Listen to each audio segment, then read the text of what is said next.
Hello and welcome to my series on analytics on Azure. I'm Dave, aka the Azure Data Guy.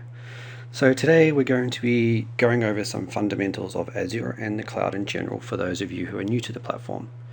If you're already comfortable with Azure, then feel free to skip this video and go into the next. Otherwise, let's get into it. So why the cloud? Well, fundamentally there are three main areas that make the cloud, and not just someone else's data center, as the joke goes. The first is you only pay for what you use. This is a key differentiator from buying your own infrastructure, as you're only paying for a service if you're actually using it. If it's turned off, you're not paying for it. And in some cases it can still be running, but as long as it's not being used, you're not paying for it. This billing model really shifted the entire landscape of how companies structure their IT spend, as it moves away from the expensive 3-year capital expenditure purchasing programs to a lean pay-as-you-go model. And the direct knock-on effect of that is it allows the inventors and the creators inside a company to rapidly procure new infrastructure and experiment quickly. For example, you don't need to email Bob from procurement every time you want to do a new data and analytics project and wait 3 months for your servers to arrive. What it also means is that it's very cost effective when you need to burst capacity. For example, a bank may be doing certain modeling once per month or even once per quarter that might require 1,000 servers, but they're paying for all of that infrastructure to sit around underutilized for the rest of that time. In the cloud, they can burst out to that capacity when they need it while they're doing their modeling, and they only pay for that small time period. It can be a huge cost savings, especially in the space of data and analytics and artificial intelligence. So the second pillar is the hyperscale infrastructure, which is a fancy way of saying a lot of infrastructure, but it also requires a very smart system or fabric that makes optimal use of all of that infrastructure. So in Azure, we have over 50 regions, which are made up of about 150 data centers globally. And we've invested in a lot of fast fiber optic networks to connect our infrastructure together. And this number is growing all the time. What this means is that infrastructure for the customer is on demand effectively. So you want a server, you press a button and you have it. You want more storage? No worries, it's there. This takes away a big issue for companies around capacity planning and infrastructure provisioning time, and allows companies using cloud technologies to innovate faster than those that do not. Also, because of economies of scale, infrastructure can be offered quite cheap to companies who otherwise may not be able to afford it, especially when it comes to business continuity and high availability. Think of how complex and how expensive it is to actually set up, redundant storage or set up redundancy across geo regions. Or even if you've got a website or something and you want to be able to have your content delivery network down on closest to where your users are, all that kind of stuff can be very expensive to set up yourself. But the hyperscale infrastructure of the cloud around the globe makes that a lot easier. And then of course the third is automation and elasticity. So what that means is nearly everything in the cloud can be automated, and combined with hyperscale infrastructure, and they only pay for what you use, and makes it very easy to scale infrastructure out or up to meet that demand. Basically what this means is that if your servers are under too much load, you can easily make more of them to meet demand automatically. Or as your demand slowly grows over time, it's very easy to increase the size of your server to meet that demand. The same is true in the reverse as well to save costs. It's very easy to reduce the size of a server to save money if the demand for that server decreases over time. All of this, of course, can be automated, including the provisioning of infrastructure entirely. And this is known as infrastructure as code. For example, you've got a new project or a new team coming on that requires a whole bunch of infrastructure. No worries. The entire thing that can be built in minutes at the click of a button. This means that the creators and innovators inside of your company can spend more time creating and less time configuring. So what we're going to do is talk about some platform fundamentals here. Now this is terminology that you need to be familiar with when having a cloud conversation and sort of understanding how the cloud works. And there's really three sort of main different pillars here that we're going to be interested in. So the first one is on-premise on the left here.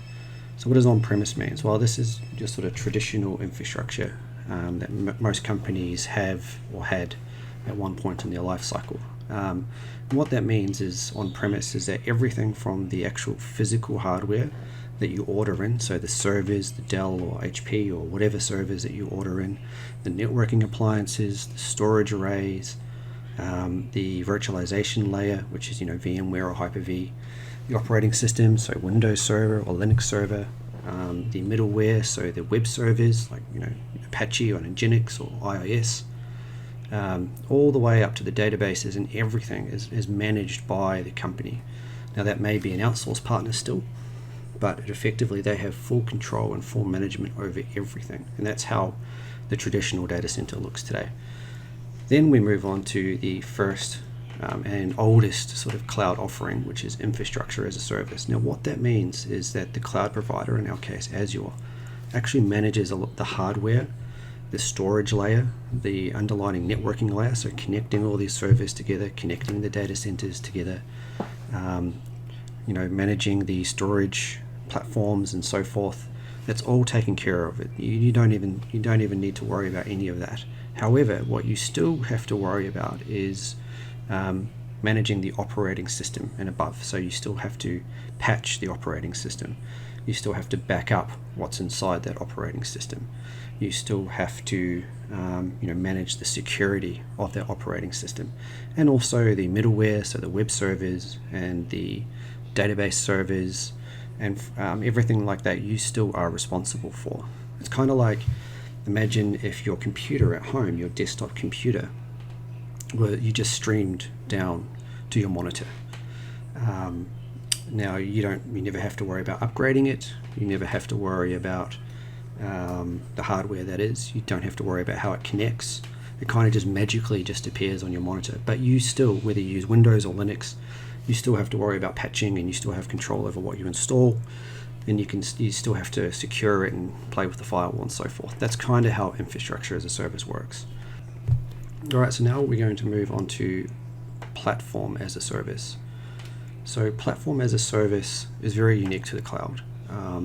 And what that means is that pretty much all of the infrastructure and even the operating system, the patching, the scaling, everything is taken care of for you by Microsoft. Now, if you're coming from an AWS background, platform as a service is managed services in AWS. And in Azure, we call it platform as a service, or PaaS. So in the case of, for example, a database, a managed database, or a PaaS database, pretty much you don't really need to worry about even backing that database up. If the performance is getting bottlenecked, you don't need to worry about adding new servers. You don't need to worry about replication of that database. You don't need to really worry about any of those sorts of things. It's not 100% true. You do need to choose a size of that database in the beginning, but a lot of it is sort of managed for you after that point. And as a data person, you are going to be focused mostly on what's inside the database. Now, you still have to control from a database perspective. You still have control over the schema, database level permissions, and all sorts of stuff like that, but you're not having to worry about infrastructure anymore. And honestly, infrastructure as a service has been wildly popular for a long time, because a lot of companies could see how easy it was for them to move their on-premise data center into infrastructure as a service. That was very easy for them to do and see. But honestly, a lot of big companies now that we're having conversations with don't want to manage servers anymore. They want nothing to do with it, and they want to move more towards platform as a service. And in the data and analytics space and artificial intelligence space in particular, pretty much all of the best services in the cloud are around platform as a service. There are a lot of people that are still doing data science activities and data activities on virtual machines, which is infrastructure as a service, but there is really no need to be doing that anymore. There is no need. Almost all of the cloud platforms today, and Azure, you can use as platform as a service, and that takes away so much hassle. So then the last one is software as a service. That's things like Office 365, or if you're familiar with G Suite or Google Apps. That's basically, there's no underlining components that you manage. It's like Salesforce, or it's like these platforms that you just interact with, and that's not really what we're going to be talking about as part of this course.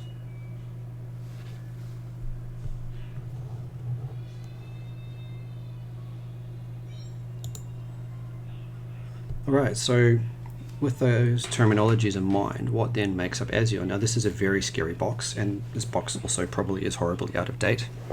And in fact, it's impossible to keep these things up to date because there is so much innovation happening in the cloud. But fundamentally, these are the services that make up Azure. Now, the core services are sort of down at that infrastructure services layer, which is down near the bottom, the compute, storage, and networking. That's a lot of what the cloud is built on top of, is built on top of this infrastructure services. And you'll notice, in Azure, there is virtual machines. If you're coming from AWS, that's your EC2.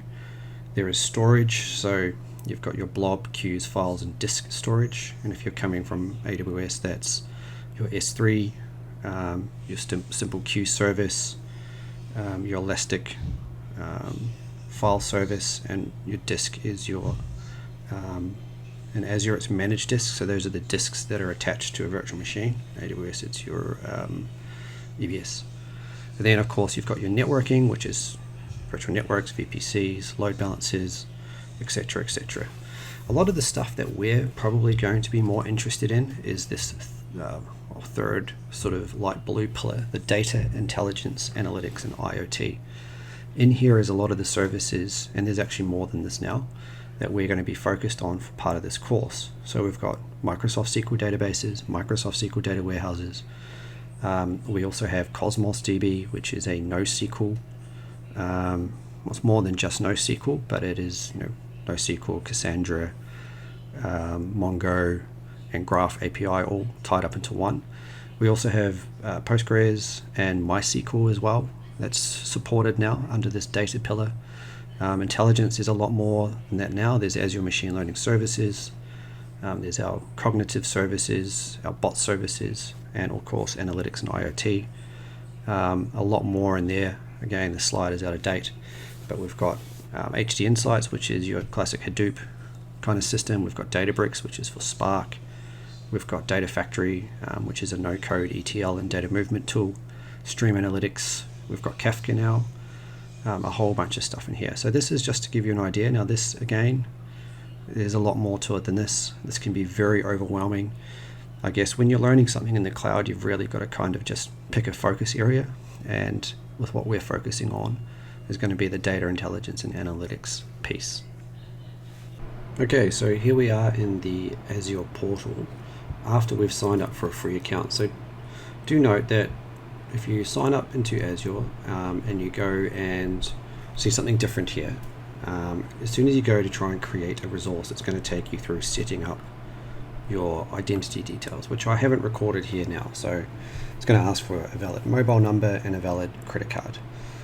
Once that's done and you've gone through those steps, you will end up here, which is the Getting Started Center, and there's also you can take an online course, which is quite useful. But from the Getting Started Center, we're going to go and have a look at some basics. Now, we can go straight into deploying a virtual machine.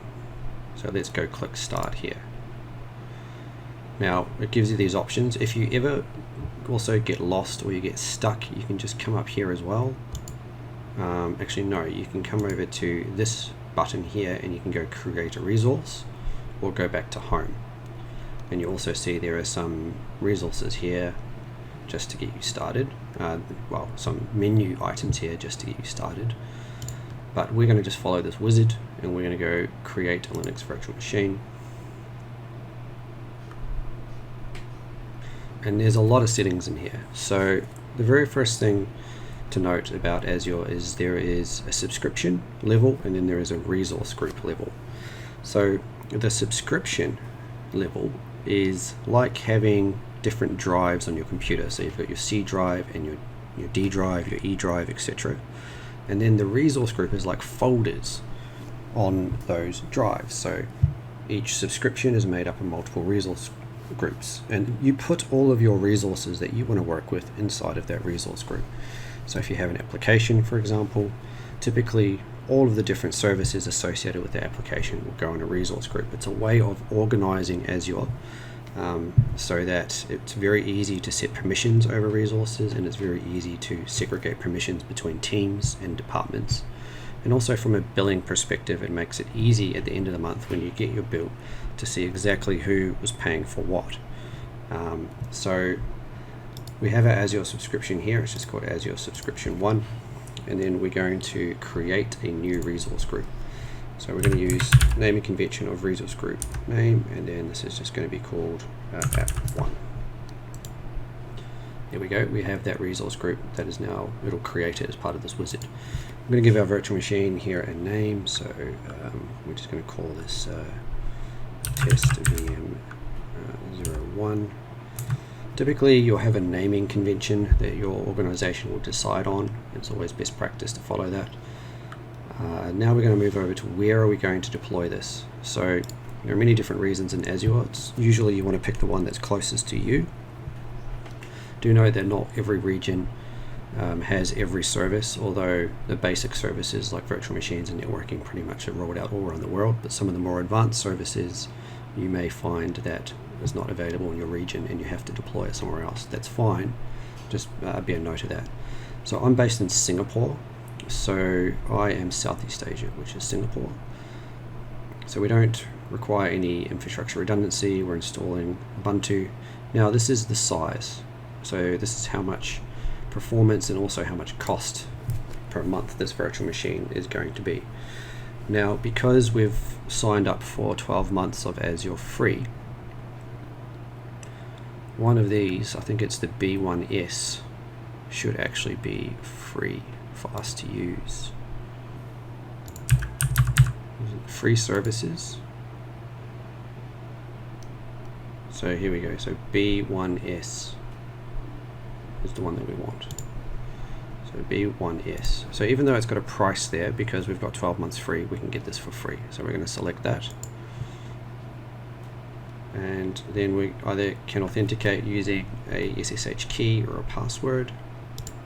For me, I'm just going to give myself a password, so a username first,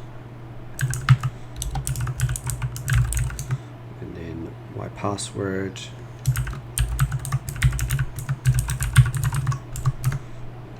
same password. Okay. Now if we want to access this virtual machine, then obviously we need to somehow remote into it. I'm going to put none here for now, and I'll show you why in a minute. So next we can choose our disks. We're just going to keep that default. So networking. So most resources inside of Azure have to live inside of a virtual network. If it's infrastructure as a service, platform as a service, you don't worry about networking. But infrastructure as a service, you have to live inside what's called a virtual network. So this is creating a new virtual network for us automatically. This is just the virtual network for app1 for our resource group. Now subnet, this is all networking stuff. And then also a public IP is basically attaching a IP address to this virtual machine so that we can access it from outside of Azure.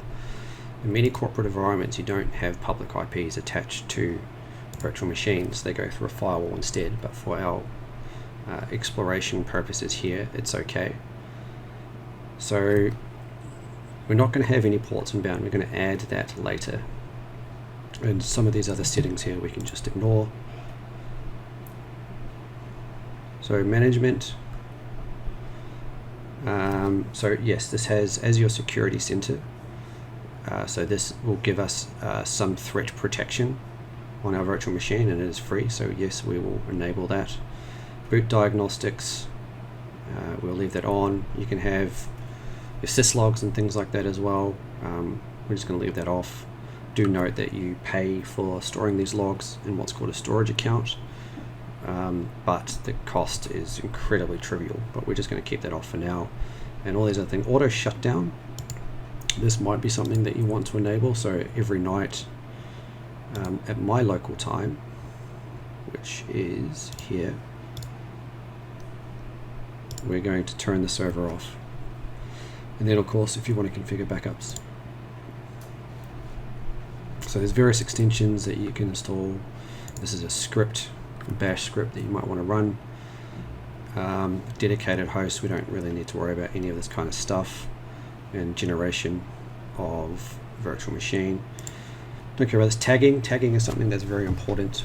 So this virtual machine has no tags at the moment, but tagging is a way from a governance perspective on how you can manage your resources inside of Azure.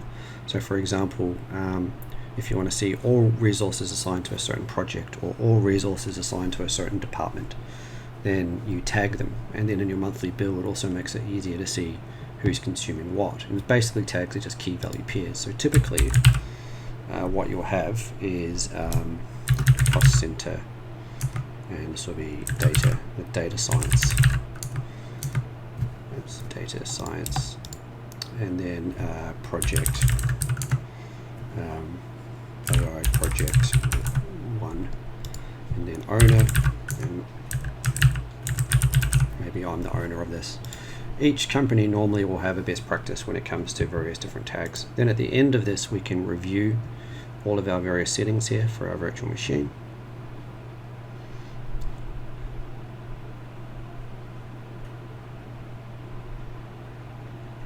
So a couple of things here. You might be a little bit worried about when you enter your credit card that you're going to be charged for this. So there's two things. So the first thing is that all free subscriptions actually come with $200 credit. So you won't be charged for that. And then again, this is the free tier. So here we go, we can see all these different things that's going to be provisioned. Let's just go create. Now what it's doing is it's initializing the deployment of this virtual machine. And it's basically going and creating a deployment script, which in Azure is known as an ARM template. If you're from AWS, it's a CloudFormation template. So now this is our deployment screen where we can see what it's doing in terms of this deployment. We can actually, if we really want to, go have a look at parameters, and we can even have a look at the script or the JSON file, which is the deployment template that it builds. This kind of stuff becomes useful later on when you want to do infrastructure as code. So what we're going to do is we're going to wait for this deployment to finish, and then we'll be right back after that. Okay, we can see our deployment is complete. Your deployment is complete. We have a look at the details of all the various different bits and pieces that it created. And we have this button here, which is go to our resource. So here we actually have a virtual machine, and you can start seeing some metrics, network, CPU, the properties, the tags. We can stop the virtual machine, start it.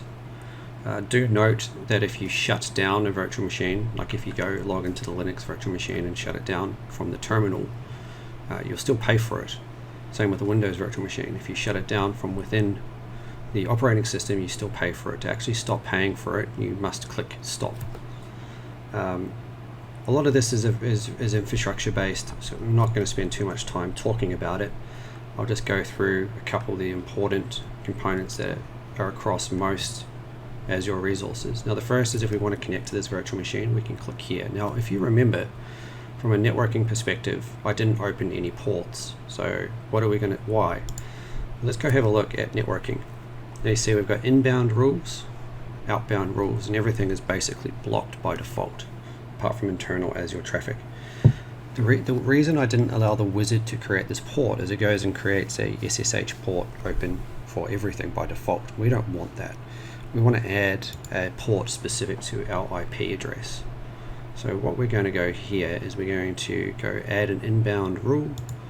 Now we want it to come from just my IP address. Now my IP address, I'm just going to go and get my IP. This is my public IP address. We're going to add in my IP, so only me on this IP address can actually SSH into this. And this is the priority of the rule we're going to allow. We can give it a better name. Allow SSH in. We must have underscores. We can give it a description if we want, and then we can go add. Now you see this here is the public IP address of the network interface for the server, and if we're to SSH into this, we'd now then SSH into that IP. This of course is the internal public IP, but we don't have a VPN connection into Azure, so we can't use that IP address. So from a security perspective, you always want to make sure that you lock down your remote access, and of course in an enterprise environment you don't want any of your virtual machines having public IPs. You want to have a jump box or have a private connection. So let's just talk a little bit about access control. So access control, IAM, is how you control permissions over any resource inside of Azure. So if you want to give anyone permission to a resource, this is how you control it. Now you can give permission at the subscription level, you can give permission at the resource group level, and you can give permission at the resource level itself. See here we've got a user, group, or service principal. We're going to talk about what those are in a little minute. But first of all, if we're going to go and actually add somebody to have permission over this, then you click add, select a role. By default there's many different roles. So if you come from AWS, you have to typically create your own policies in AWS. This is policy in AWS language, but Microsoft has built a hell of a lot. So to owner means you can do everything. Contributor means that you can do everything over the resource except add users, and reader is basically read only. And there's all these other things that have various different levels of permissions. And then this is who you're going to assign the access to. There's only one person in my organization, which is me, for this account, so it really doesn't matter, but it's something that you are going to come across in the future when it comes to service permissions, which we'll talk about next. So we'll come back to that.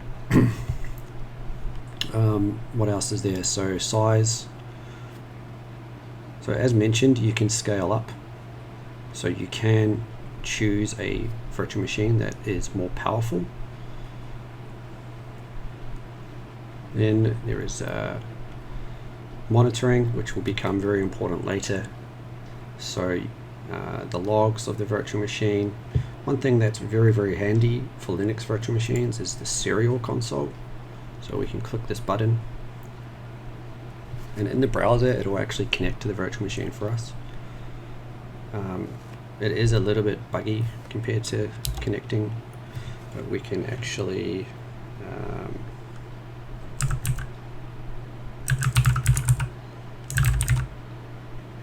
can't remember if that was a user or not that I created.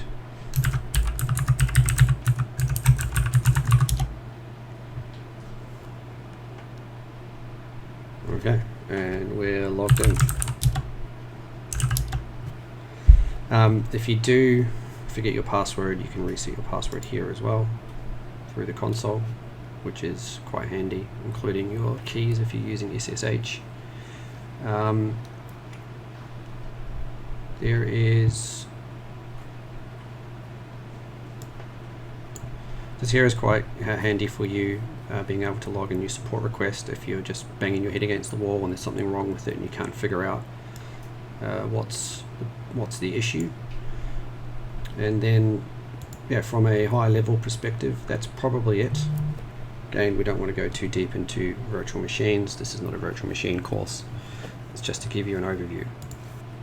Now there's one thing that I want to talk about that's going to be quite important when it comes to operationalizing stuff inside of Azure, and that is service to service communication. So if I have my streaming analytics platform, how do I give that permission over my data lake?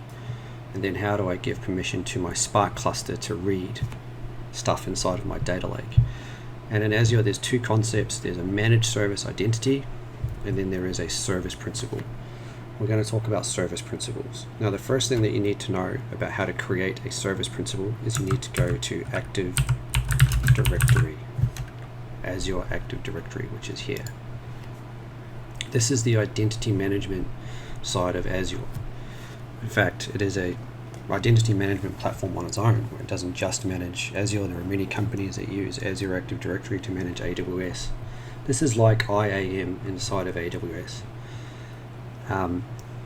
Now, how do we get applications or cloud services to have permission over other cloud services? So you can do it through code or the console, or you can do it through the GUI here. So you come to your Active Directory. There's many things in here that we don't really need to worry about. But the thing that we're interested in is app registrations. So we can go and register an application. This is a new wizard here. Okay, so what we're going to do is, let's just call this, for example, let's say we're using Databricks cluster, our first Databricks cluster, and then our redirect. Typically for cloud service to cloud service registrations, we do not care about this, so we just put that in there. Hit register. And now that we've created this registration of this application, for example, our Databricks cluster, we can now see there's a couple of important things. First is the application ID, which is this ID here. Just take note of that. Then there is also certificates and secrets, client secrets. What we're going to do is we're going to generate a new client secret. I'm going to say expires in a year, and demo secret. I'm going to add this. And then what we do is we get this secret here. Also take note of that. And also, once you navigate away from the screen, you can't see this again. So if you need to generate one of these again, then you have to make a new secret. So what's the point of all this? So the point of all this, let's go back home. Let's go to virtual machines. And then let's go to this virtual machine that we created. Now, if we have another service that needs permission over this virtual machine, not a user, another service, for example, maybe our Databricks cluster needs to read the hard drive of this virtual machine, or needs to turn this virtual machine on, do something, and then turn it off as part of its Python script. It needs permission to do that. So Databricks, or the code that's executing on Databricks, will use that service principle that we just created to do that. And how we assign permission, we go to access control, we go add, role assignment. Let's just say that contributor access is what we need. Okay, so AD user, group, or service principal. Now the service principal that we just called was Databricks cluster 01. Here we go, save. This will now give any piece of code that's using, or any service that's using that service principal, permission, which in this case is contribute over this resource. So this is maybe quite hard to grasp in the beginning, but this is a very important concept about getting different services inside of Azure to talk to other services. A lot of inbuilt services use managed identities, which means you don't have to create the service principal, it'll manage it for you.